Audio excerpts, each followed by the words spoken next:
Hi, welcome to valuationpodcast.com, a podcast and video series about all things related to business and valuation. My name is Melissa Gragg, and I provide online divorce, valuation, and mediation services in St. Louis, Missouri. Today, we will discuss divorce finances, tracing marital assets and separate property with Beth Garrett and Bob Boyd. Bob Boyd is a family law attorney in Atlanta, Georgia, and co-founder of Boyd, Collar, Nolen, Tuggle, and Roddenbery. Bob is a leader in family law who has received recognition from his colleagues across Georgia and the nation for his work in high net worth divorce litigation and contested custody cases. Beth Garrett is a lawyer and accountant in Atlanta, Georgia. She's also a partner in the Divorce Litigation Support Practice at Frazier Deeter, primarily assisting high net worth individuals and corporate executives with divorce, tax, and accounting issues. She helps people through mediation and works with divorce lawyers through all financial aspects of litigation and child support matters. She's also a valuation expert and has a credential. Welcome, Beth and Bob. How are you? Glad to be here. Thanks for having us. Well, this has been a very, this is kind of getting into a little bit of a nuanced area in divorce. And it's really kind of one of the more complex is how are you figuring out what parties had when they came into the marriage and if it's still a separate asset or did everything get smushed together and is now marital property.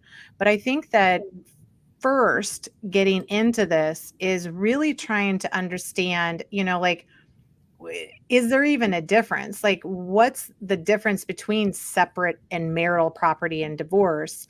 And how can even somebody say, after a 20-year marriage that they even had any property that was, claimed to be separate?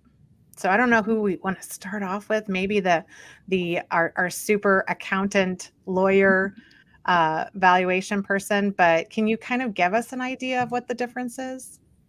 Yeah, I'm happy to start off. I think this is a lot of times you would think it would be an introduction question that people might first have on their minds, but it also sometimes creeps up later on that will be at mediation and someone says, oh, I had that account long before I got married, and that's not ideal. So hopefully that's something we can address earlier. But the idea is that with separate property, if it's something that you either had prior to the marriage or inherited or were gifted during the marriage, it wouldn't be considered for division. It's pulled out of the estate.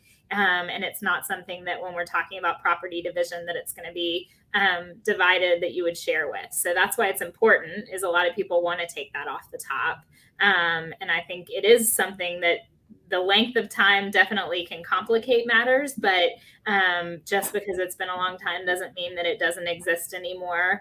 I think that's another area of confusion that I was just talking to somebody about yesterday is they say, well, I had this account when I got married and this is what it was worth. So that should come off the top right now.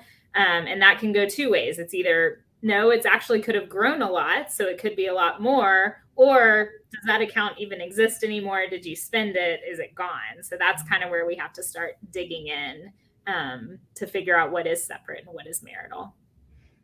And the claim to separate property really, and the difference between separate and marital really is kind of a legal issue, right? So there's stuff that we can do, but Bob, tell us more about like the legal difference between separate and marital and how can somebody claim that they have separate property? Well, I think it's important to kind of recognize that marital property is anything that you acquire during your marriage. Maybe, and I tell people when we discuss it with clients that it's anything you earn by the sweat of your brow is in all likelihood going to be marital property. Title doesn't matter. What matters is how the asset was acquired. And I usually give the example of a 401k plan. That's going to only be in the name of the employee. It's going to be earned during the marriage. And even though it's titled in that sole name, it's going to be considered marital property and subject to division.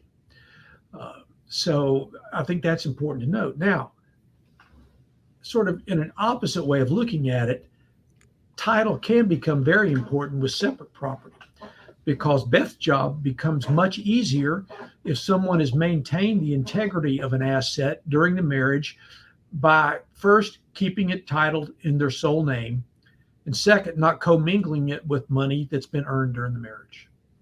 You can, at least in some states, Georgia being one of them, you can severely compromise or even lose your claim to separate property if you make the mistake of putting it in joint names.